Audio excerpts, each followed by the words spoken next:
Doctor Mizanur Rahman Azhari হাফেজাহুল্লাহ। আমরা আল্লাহর শুকরিয়া আদায় করি আমাদের এই প্রিয় ময়দানে তিনি আমাদেরকে সময় দিয়ে ধন্য করেছেন। আমরা তাকে স্বাগত জানাই, অভিনন্দন জানাই।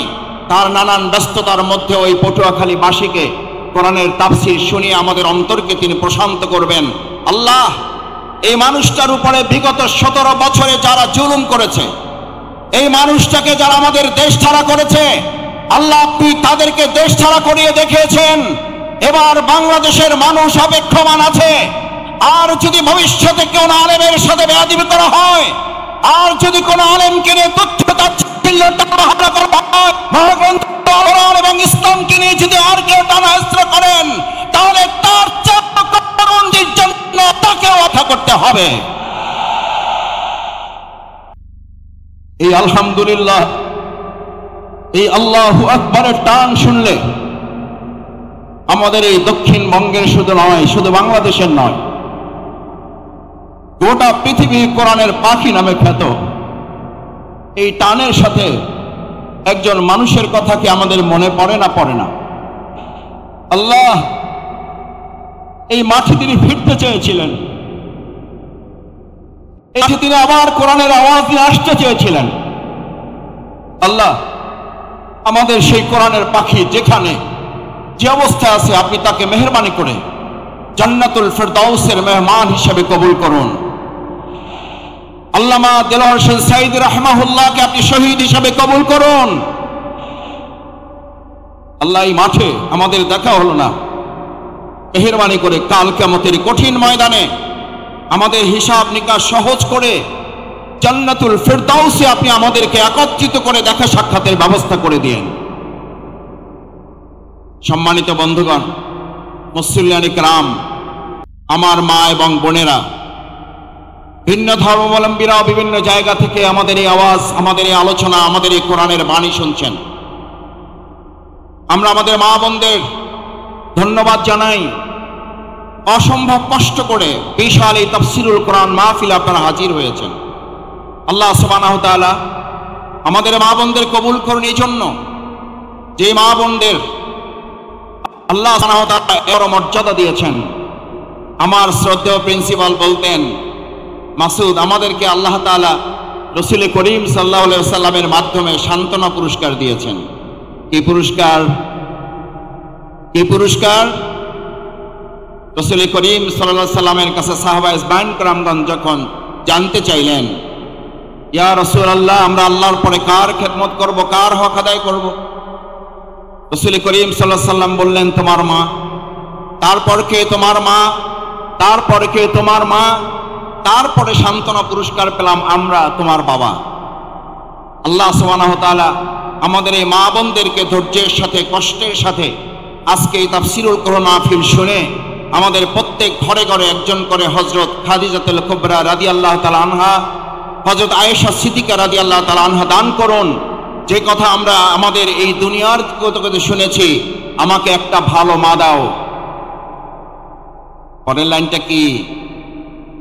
আমি তোমাদেরকে একটা ভালো গ্রাম দেব, আমি তোমাদেরকে ভালো পটুয়াখালী দেব, আমি তোমাদেরকে ভালো রাঙ্গাবালি, বাউফল দেব, মির্জাগঞ্জ দেব। আমাদেরকে একটা আল্লাহ আপনি ভালো মা দেন।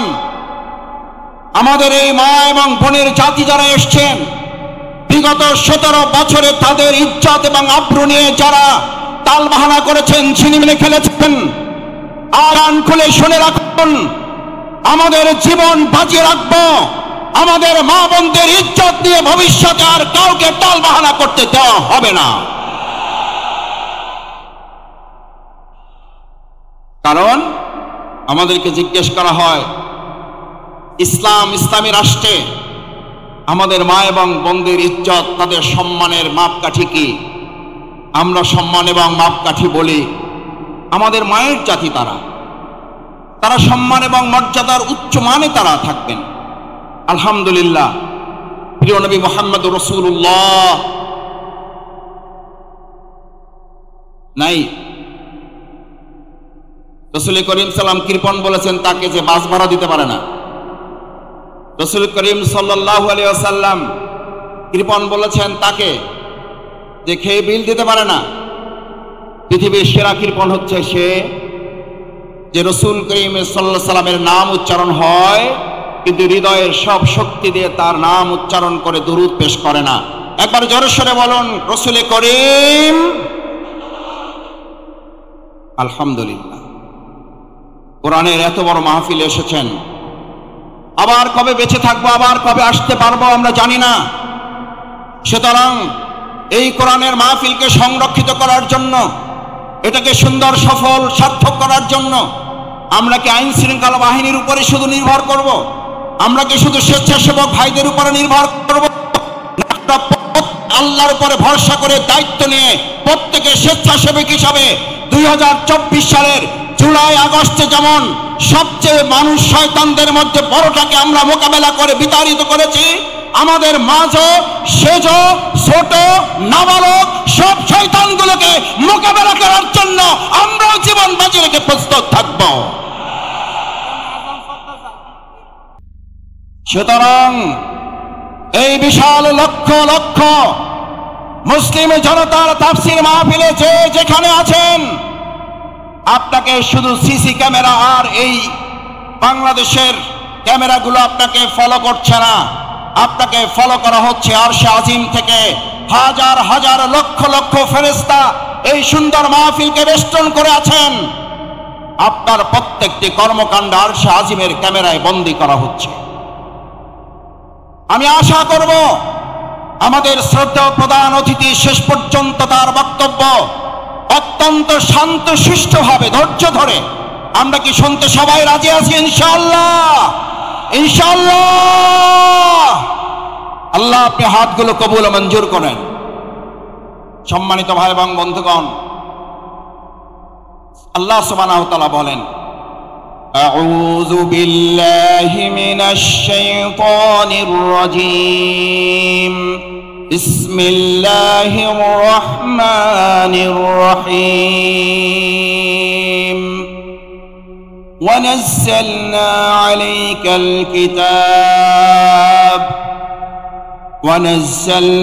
عليك الكتاب تبيانا لكل شيء وهدى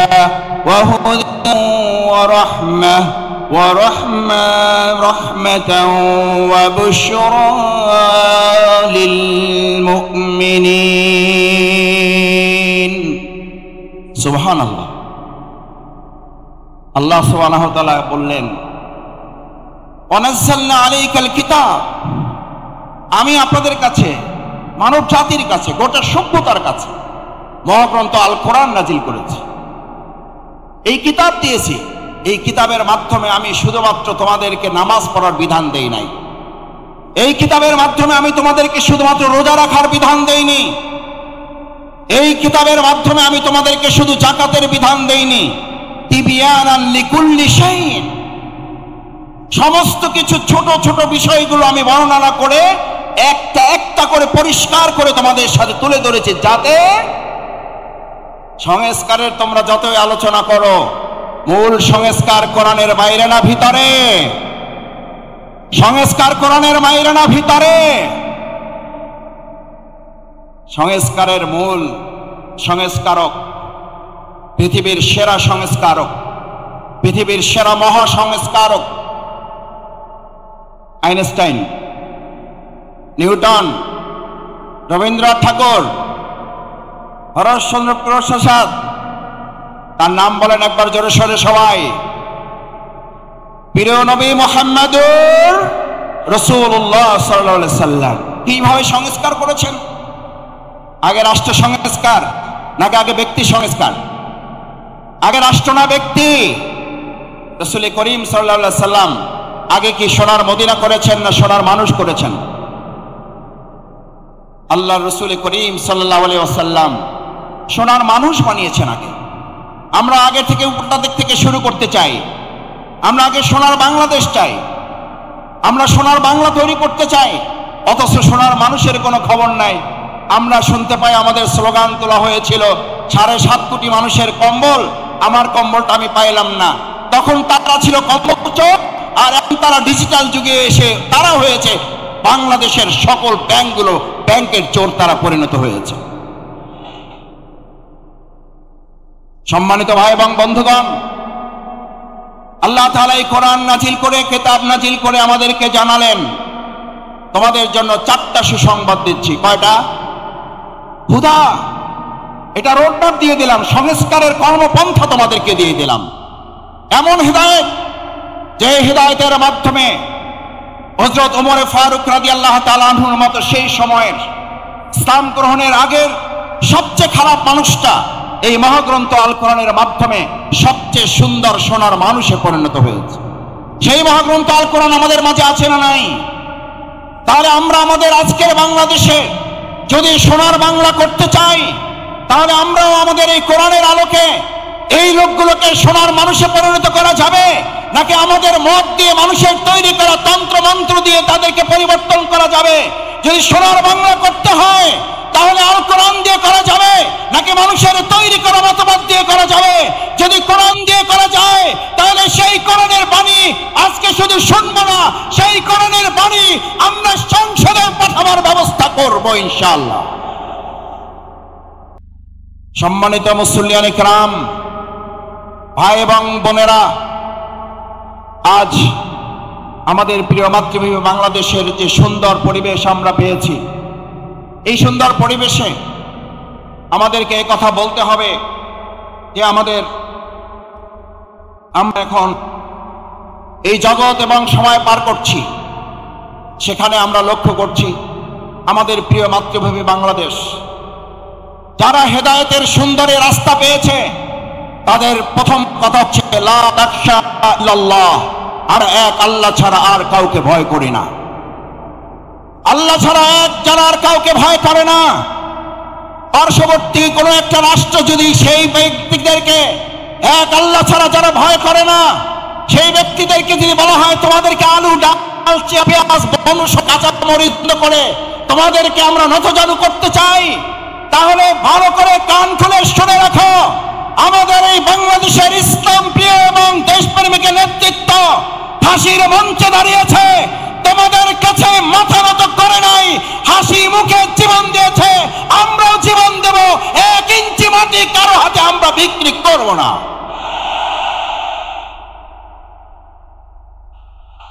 আমার তরুণেরা, আমার যুবকেরা এখানে আছে, আমার তরুণেরা, আমার যুবকেরা 2024 সালের জুলাই আগস্টে স্লোগান তুলেছিল, ঢাকা না, ঢাকা না, কোনটা হবে? দিল্লি না ঢাকা? দিল্লি না ঢাকা? আমাদের বাংলাদেশে এমন কোন সরকার আর প্রতিষ্ঠিত হতে দেওয়া হবে না যেই সরকারের কোন সিদ্ধান্ত দিল্লি থেকে হবে। আমাদের দেশের সিদ্ধান্তই বাংলাদেশের মাটি থেকেই হবে। আমার সম্মানিত ভাই এবং বন্ধুগণ, হাতের ডান পাশে যারা আছেন বসে যাবেন। আমি আবার বলছি, এটা আল কোরআনের ময়দান। এই আল কোরআনের ময়দানে প্রত্যেকে আদবের সাথে নিজ নিজ দায়িত্ব নিয়ে স্বেচ্ছাসেবকের ভূমিকা পালন করবেন, আল্লাহকে সাক্ষী রেখে। পারা যাবে ইনশাআল্লাহ। দেখে একটা তাকবীর, লিল্লাহে তাকবীর, লিল্লাহে তাকবীর, লিল্লাহে তাকবীর। আমার সম্মানিত ভাই এবং বন্ধুগণ, সেজন্য আজ আমাদের এই কলিজাটা সন্তানের আর একটা স্লোগান তুলেছিল, আমাদের ছাত্র তরুণ যুবকেরা আর একটা সুন্দর স্লোগান তুলেছিল, উই ওয়ান্ট জাস্টিস। ঐতিহাসিক ইবনে খালদুন নাম শুনেছেন? সবাই জানেন ঐতিহাসিক ইবনে খালদুনের কথা। সেই ঐতিহাসিক ইবনে খালদুন সকল সভ্যতাগুলোকে পর্যালোচনা করে, মিশরীয় সভ্যতার মেয়াদকাল ছিল 3000 বছর। ভালো করে খেয়াল করার জন্য বলছি, ডানে যারা ডানে আছেন, যারা বামে আছেন, বসুন, বসে পড়ুন, এটা কোরআনের ময়দান। 3000 বছরের সভ্যতা ছিল মিশরের, রোমানদের ছিল 1000 বছরের সভ্যতা, সিন্ধুদের ছিল 700 বছরের সভ্যতা। সকল সভ্যতাগুলো একে একে ধ্বংস হয়ে যাওয়ার পর ঐতিহাসিক ইবনে খালদুন বলেন, আমি এই সবগুলো সভ্যতার কাছে গিয়ে প্রশ্ন করেছিলাম, হে মিশরীয় সভ্যতা তুমি ধ্বংস হলে কেন? হে রোমান সভ্যতা তুমি ধ্বংস হলে কেন? হে সিন্ধু সভ্যতা তুমি ধ্বংস হলে কেন? হে বেবিলনীয় সভ্যতা তুমি ধ্বংস হলে কেন? ঐতিহাসিক ইবনে খালদুন বলেন, এই প্রত্যেকটি সভ্যতা ধ্বংসের পিছনে দুটি উত্তর আমি পেয়েছি ধ্বংসস্তূপের কাছ থেকে। কয়টি উত্তর? কয়টি উত্তর? দুইটি উত্তর পেয়েছিল এই ধ্বংসস্তূপের কাছ থেকে। প্রথম জবাব ছিল ইনজাস্টিস। ঐতিহাসিক ইবনে খালদুন বলেন, এন্ড দ্য নেক্সট অ্যান্সার, তারপরের জবাবটা ছিল ইনজাস্টিস, অর্থাৎ ইনজাস্টিস এন্ড ইনজাস্টিস, অন্যায় বিচার এবং অন্যায় বিচারের মাধ্যমে 1000 বছরের, 700 বছরের, 3000 বছরের সভ্যতার যদি ধ্বংস হয়, তাহলে নতুন করে পৃথিবীতে আর কোনো মতবাদ দিয়ে সভ্যতা বিনির্মাণ করা যাবে না। বরং সভ্যতা বিনির্মাণের জন্য আজ নতুন করে স্লোগান উঠেছে, the foundation of all civilization, one earth is religion, one earth is religion, one earth is religion. Islam ছাড়া পৃথিবীতে ভবিষ্যতের কোন সভ্যতা নেতৃত্ব দিতে পারবে না। সব দেখা শেষ, ইসলামের বাংলাদেশ। এই কথা আমাদের নয়, এই কথা শুধু পীর সাহেবদের নয়, এই কথা শুধু ইমামদের নয়, এই কথা শুধু রাজনীতিবিদদের নয়, এই কথা শুধু আলেম ওলামাদের নয়, এই কথা শুধু পটুয়াখালীবাসীর নয়, এই কথা বিশ্ব মানবতার মুহাম্মদুর রাসূলুল্লাহ।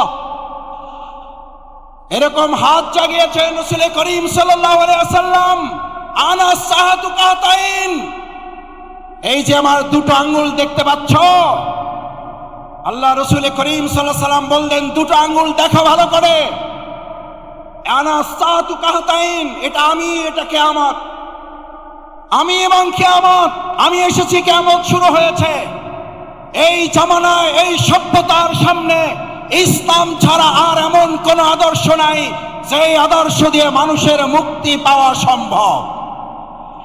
সুতরাং আজ এরকম একটি প্যান্ডেল নয়, দুটি প্যান্ডেল নয়, 3টি, 4টি, 5টি, 7টি নয়, 9টি প্যান্ডেলে ভর্তি হওয়া ভাই এবং বন্ধুগণ, আমার বোনেরা, আজ আমাদের এখান থেকে সিদ্ধান্ত নিতে হবে, এই ভেঙে যাওয়া পৃথিবী গড়ে তোলার জন্য আল্লাহ সুবহানাহু ওয়া তাআলা প্রিয় নবী মুহাম্মদুর রাসূলুল্লাহ সাল্লাল্লাহু আলাইহি ওয়াসাল্লামকে দিয়ে যে ঘোষণা দিয়েছেন, এক ইসলামী সভ্যতা ছাড়া ভবিষ্যৎ আর কোন সভ্যতা মানুষকে মুক্তি দিতে পারবে না। যদি তাই না পারে, তাহলে আমাদের জন্য আল্লাহ তাআলার পরের ঘোষণা হচ্ছে, তিবিয়ানান লিশাইইন ওয়া হুদা ওয়া রাহমা ওয়া বুশরা লিল মুমিনিন। আল্লাহ রাব্বুল আলামিন কি বললেন? হুদা, তোমাদের রোডম্যাপ দিয়ে দেওয়া হলো। এবার তোমাদের জন্য রহমা, তোমাদের জন্য আল্লাহর দয়া, তোমাদের জন্য আল্লাহর করুণা, তোমাদের জন্য আল্লাহর অনুগ্রহ। আমাদেরকে কোন দেশ কি দেবে আমরা সেই দিকে তাকাতে চাই না, আমাদেরকে কোন নেতা কি দেবে সেই দিকে তাকাতে চাই না। আমরা আল্লাহর ওই করুণা, ওই রহমত, ওই দয়া, অনুগ্রহের দিকে তাকাতে চাই, যে ইসলাম এবং সৎ, দক্ষ, যোগ্য নেতৃত্ব প্রতিষ্ঠিত হলে আল্লাহ সুবহানাহু ওয়া তাআলা ঘোষণা দিচ্ছেন, আসমান এবং জমিনের বরকতের দরজা যদি খুলে যায়, পৃথিবীর কোন শাসক নেই বাংলাদেশকে দাবিয়ে রাখতে পারবে।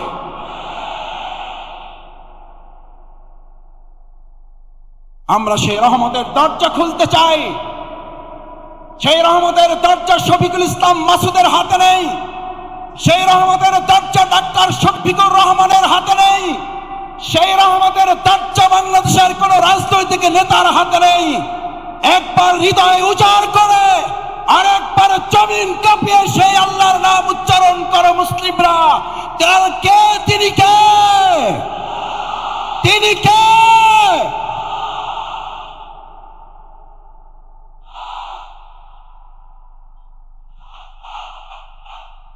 রহমা। এরপর আল্লাহ সুবহানাহু ওয়া তাআলা বলেন, তিবিয়ানান লিকুল্লি শাইইন ওয়া হুদা ওয়া রাহমা ওয়া বুশরা লিল মুমিনিন। আল্লাহ তাআলা আমাদেরকে হেদায়েতের রোডম্যাপ দিলেন, যদি হেদায়েতের মূল রাস্তায় চলতে পারো, যদি এবার আল্লাহর দয়া নিয়ামত অনুগ্রহের চাদরে তোরা আচ্ছাদিত হতে পারো, এবার তোমাদেরকে আর কেউ দুঃসংবাদ দিয়ে ভীত সন্ত্রস্ত করতে পারবে না, তোমাদেরকে দুর্বল করতে পারবে না, এবার তোমাদেরকে কেউ দুশ্চিন্তাগ্রস্ত করতে পারবে না। এবার আমি আল্লাহ তোমাদেরকে জানিয়ে দিচ্ছি, এই মহাগ্রন্থ আল কোরআন খুঁটে খুঁটে যদি তোমরা অনুকরণ করতে পারো, এর আলোকে যদি রান্নাঘর থেকে শুরু করে সংসদ ভবন পর্যন্ত শুধুমাত্র জাতীয় মসজিদ বাইতুল মুকাররম আল্লাহর বিধানের আলোকে চলবে না, বাইতুল মুকাররমের পাশাপাশি গণভবন, বঙ্গভবন, সংসদ ভবন যখন পরিচালিত হবে, আল্লাহ বলেন গোটা দুনিয়ার কোন প্রান্ত থেকে তোমাদের সুসংবাদ দরকার হবে না। আমি আল্লাহ ঘোষণা করছি, ওয়াবুশরা লিল মুমিনিন, এই সুসংবাদের মালিককে, এই সুসংবাদের মালিককে সানা, Russia, Bharat, America, German, France. আর একবার মন উজাড় করে হৃদয় থেকে জোরে আওয়াজ করে বলুন, এই সুসংবাদের মালিক কে? কিন্তু শর্ত প্রযোজ্য। সময় শেষ, এখন আজানের বিরতি হবে। আমি একটা কথা বলে আমার বক্তব্য ইতি টানতে চাই। এই যে এত ভালো ভালো খবর দিলাম, মোবাইল কোম্পানিগুলো বড় বড় লেখা থেকে বিজ্ঞাপন, এই অফার সেই অফার, শেষে ছোট করে লেখা থাকে শর্ত শর্ত প্রযোজ্য। আল্লাহ তাআলা শর্ত প্রযোজ্য করে দিলেন, লিল মুমিনিন, এর জন্য তোমাদের মুমিন হতে হবে। আজ এখানে সিদ্ধান্ত নিতে চাই, এই তাফসীরুল কোরআন মাহফিল থেকে ডক্টর মিজানুর রহমান আজানী সহ অন্যান্য উলামায়ে কেরাম আমাদের সামনে যে কোরআনের বয়ান পেশ করেছেন, করবেন, এর আলোকে পরিপূর্ণ ঈমানদার হয়ে আল্লাহর জমিনে আল্লাহর দ্বীন কায়েমের জন্য কোরআনের খাদেম হিসাবে এখান থেকে বিদায় নিতে রাজি আছে যারা, হাত জাগাও। আল্লাহ মেহেরবানি করে দুনিয়ার ক্যামেরায় হাতগুলো যদি বাদও পড়ে, আপনার আরশে আসিমের ক্যামেরায় এই হাতগুলো বন্দী করে কাল কিয়ামতের দিন আমাদের দেখে দেখে নাজাতের বাণী হিসাবে জান্নাতুল ফেরদাউসের জন্য আপনি কবুল মঞ্জুর করে নিয়েন। সুবহানাকাল্লাহুম্মা বিহামদিকা আশহাদু আল্লা ইলাহা ইল্লা আনতা আস্তাগফিরুকা ওয়া আতুবু ইলাইক। আসসালামু আলাইকুম ওয়া রাহমাতুল্লাহি তাআলা ওয়া বারাকাতুহু।